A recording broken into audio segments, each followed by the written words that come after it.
You are listening to The Standard Podcast, March 8th, 2018 edition.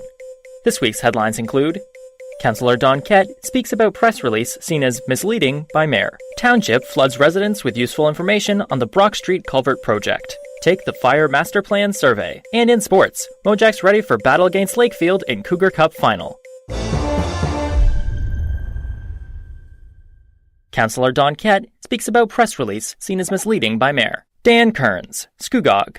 Ward 3 Councillor Don Kett apologized to those who thought his emailed press release titled "Durham's Rural Greenbelt pays over twice the taxes of the City of Toronto" came from the Township of Scugog, and to those who didn't solicit the email, at a meeting on Monday, March 5th.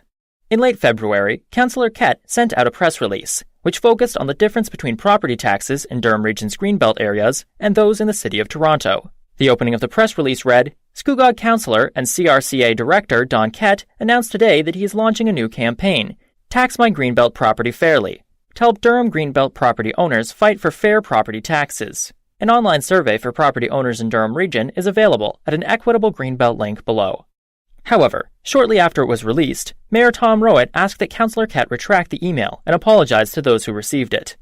Mayor Tom Rowett said in an email to The Standard, "Please be advised, the recent emailed press release on Friday, February 23, 2018, was not an official Township of Scugog release. The press release contained in the email has not been approved or supported by Council or the Corporation of the Township of Scugog. I have asked Councillor Kett to retract the email and apologize to all the recipients. We are doing our best to address the number of inquiries and concerns that have been received by the Township as a result of this situation." On Wednesday, February 28th, Councillor Kett followed up the request with a new email that included this paragraph above his press release. "Because of some people feeling that this was ambiguous and or sent by the Township of Scugog, I wish to rescind the following email. The results of the survey will still be posted. This email did not go against any Township Code of Conduct rules, but I am still willing to retract it. If you wish not to receive any more communication, there is a tab at the bottom." Below that, there was a disclaimer, which read, "The opinions in this release are the author's, as published, and do not necessarily represent the views of the Township of Scugog." At the March 5th meeting, Mayor Rowett said it was in Councillor Kett's best interest to use the public forum to reiterate his rescinding of the email and to apologize, stating he believed Councillor Kett was in violation of Council's Code of Conduct. The mayor said, "That press release caused a great deal of confusion because, if it wasn't confusing, I wouldn't have received a flood of emails from people wanting to know where you got their email from, that they were private and confidential. They were wondering if there was any system breach we had here, of which our IT manager said there wasn't." He then added that there were also concerns regarding the Canadian anti-spam legislation and whether the email looked like it came from the Township. Councillor Kett stated his apology to those who thought the email was approved by the Township. He said, "Mr. Mayor, if you were confused that it was coming from the Township, I apologize to you and anybody else that felt it was coming from the Township. I sincerely do apologize." However, he once again said he felt he was not in violation of the Code of Conduct. He said, "It was not a decision of Council, and it says very specifically that that's what it is. I did not do it on an email address from the Township. I did not mention at any time that it was to do with the Township. I left my own phone number, nothing from the Township, and my name." Mayor Rowett told Councillor Kett nobody is trying to muzzle him from his opinions, but stated he has to do it in the right capacity, the right medium. He also called Councillor Kett's press release misleading, and said in the future, Councillor Kett should work with the Township's manager of communications to make sure any future press releases or communication from him is not offside. Councillor Kett said, "If it wasn't solicited, then I apologize to those people." Township floods residents with useful information on the Brock Street Culvert project. Christopher Green, Uxbridge. The Township of Uxbridge held a public information meeting at the Uxbridge Senior Centre on Wednesday, February 28th. The meeting was meant to inform citizens about the process to replace significant portions of culvert in Uxbridge, particularly along Brock Street.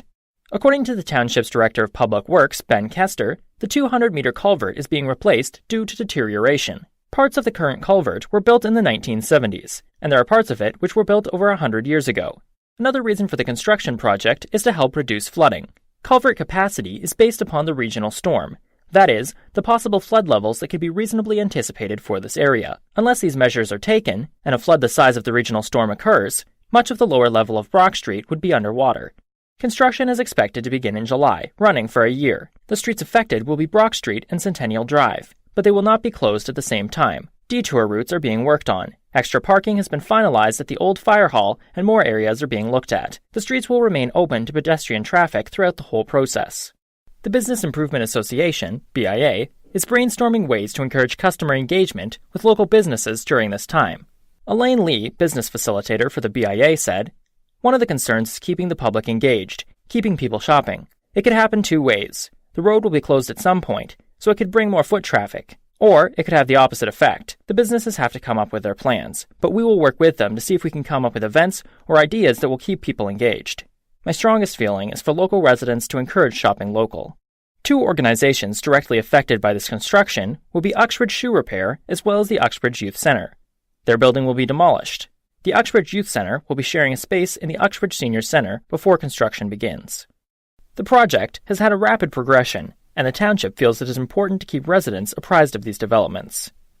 Township Communications Officer Colleen Baskin said in an email, "The plans are coming together very well, and more decisions are being made almost daily as we finalize how this project will unfold." To help answer calls and questions, Project Coordinator Mike Wilson has come alongside Ben Kester. Mr. Wilson said, "There's been a ton of misinformation. Why that happens, who knows? I just happened to be in one of the shops a couple of days ago, and the guy said to me, 'Oh, is this project still costing $25 million? I don't know where that number came from. I don't know anybody who's talked about it being that order of magnitude. It's in and around the $10 or $11 million range, but this project is not a $25 million project." He went on to reassure the Standard that he is there for those with questions. "I answer my phone pretty regularly, and if I don't answer it, I'll just call back. I don't know how many calls I've had, probably a couple hundred. If you have any questions regarding the culvert project, call 905-852-9181, extension 255, or call Mr. Wilson's cellular phone at 416-788-7576. Oh, hey, I didn't see you there. Let me catch my breath. Oh, I'm just practicing my running for the Shamrock Sprint. You want to join me? You can fulfill your New Year's resolution to get in shape. Take part in the Shamrock Sprint, a chip-timed 5 and 10K walk/run and 1K Kids Fun Run on Saturday, March 10th. Proudly presented by Polito Ford Lincoln and Kawartha Lakes Honda. Proceeds support the Boys and Girls Club of Kawartha Lakes. Register now at www.shamrocksprint.ca. Take the Fire Master Plan Survey. Kawartha Lakes Fire Rescue Service has a proud tradition of assisting residents and effectively responding to emergency situations. In their ongoing efforts to ensure that they are meeting the needs of their community, they are creating a 10-year community-driven fire service excellence review and enhance how the service is provided throughout the community. The Master Fire Plan outlines their vision, goals, and direction for the years to come. Goals of the plan are to ensure the fire service meets all legislated requirements under the Fire Protection and Prevention Act, document fire risks in the municipality, provide an outline of the fire service mission and core business activities, and ensure the department has the right amount of resources available at the right time.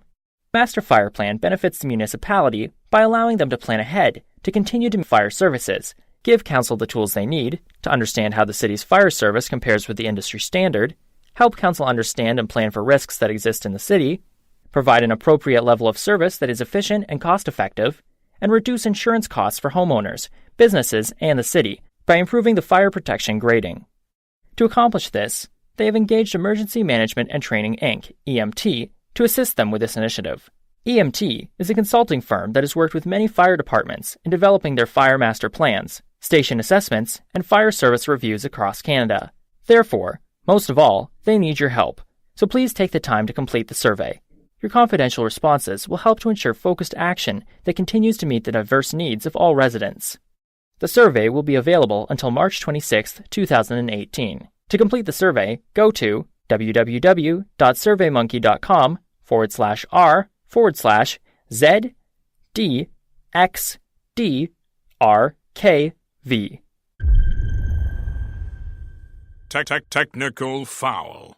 North Durham Sports. MoJacks ready for battle against Lakefield in Cougar Cup final. Dan Kearns, Scugog. The Port Perry MoJacks will face the Lakefield Chiefs in the Cougar Cup finals after winning their series against the Uxbridge Bruins 4-1. After getting pummeled 7-2 by the Bruins in Game 3, the MoJacks won the next 2 games to eliminate the Bruins and advance to the Orr Division finals. Both teams battled hard in Game 4 at Uxbridge Arena on Tuesday, February 27th, with the MoJacks prevailing in overtime by a score of 4-3. The MoJacks got the first lead of the game over 6 minutes in, as Ben Sharametta wired a shot past Bruin goalie Ryan McConkey. Then, with 21 seconds left in the first period, Graham Lammer scored, expanding Port Perry's lead to 2-0.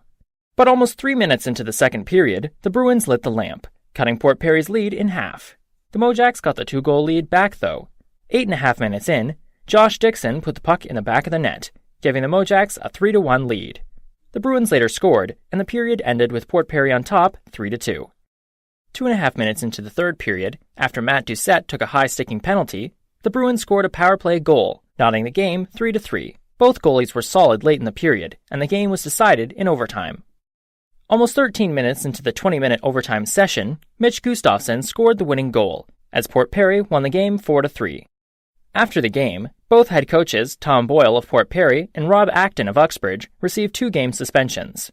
The MoJacks took advantage of the opportunity to eliminate the Bruins in Game 5 at Scugog Arena on Wednesday, February 28th. The game was deadlocked until late in the first period. With less than 4 minutes remaining, Graham Lammer scored his 16th goal of the playoffs, giving the MoJacks a 1-0 lead. The Bruins tied the game over 8 minutes into the second period, but the MoJacks got the lead back late in the period. After a MoJack shot rang off the post, the puck came to Cody Fruner, who put it in the net. Both teams battled hard in the third period, but no goals were scored in the third frame. Sean Mabley stopped 26 of the 27 shots he faced in the game, and the MoJacks won 2-1. Patrick Job, MoJacks assistant coach, told the Standard after the game, "Today was a playoff hockey game. 2-1 final. That's what this time of year is all about. We weathered their storm. They are a good hockey team. They came and they pushed, and I'm proud of the guys, the way they played tonight." The MoJacks opened their series against the Chiefs in Lakefield on Tuesday, March 6th, past the Standard's press deadline. Job spoke about the MoJacks' need to beat the first-place Chiefs. "We need to play a full 60 minutes every night. They're a great team, they've got great players, they're rested. We just need to be prepared, and we need to come to work every single night."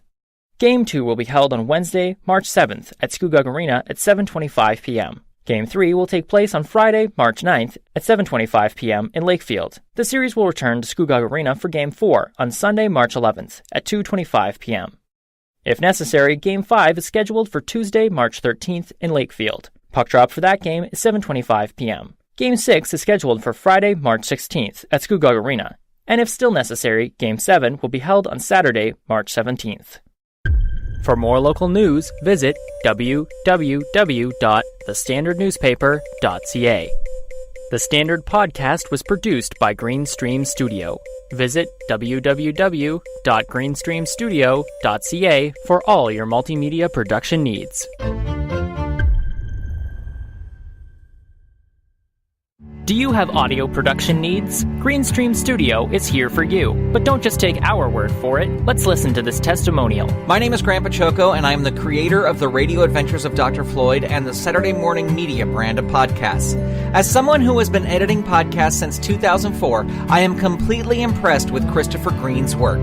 He just gets what makes audio compelling. On top of that, he delivers on time and with an incredible high level of quality. Probably the greatest benefit to using Christopher as an audio editor is that it has given me the peace of mind to be even more creative, knowing that the editing of Saturday Morning Media content is in good hands. I see a long and fruitful partnership between Christopher Green and myself as we continue to create engaging audio together. For more information, visit greenstreamstudio.ca.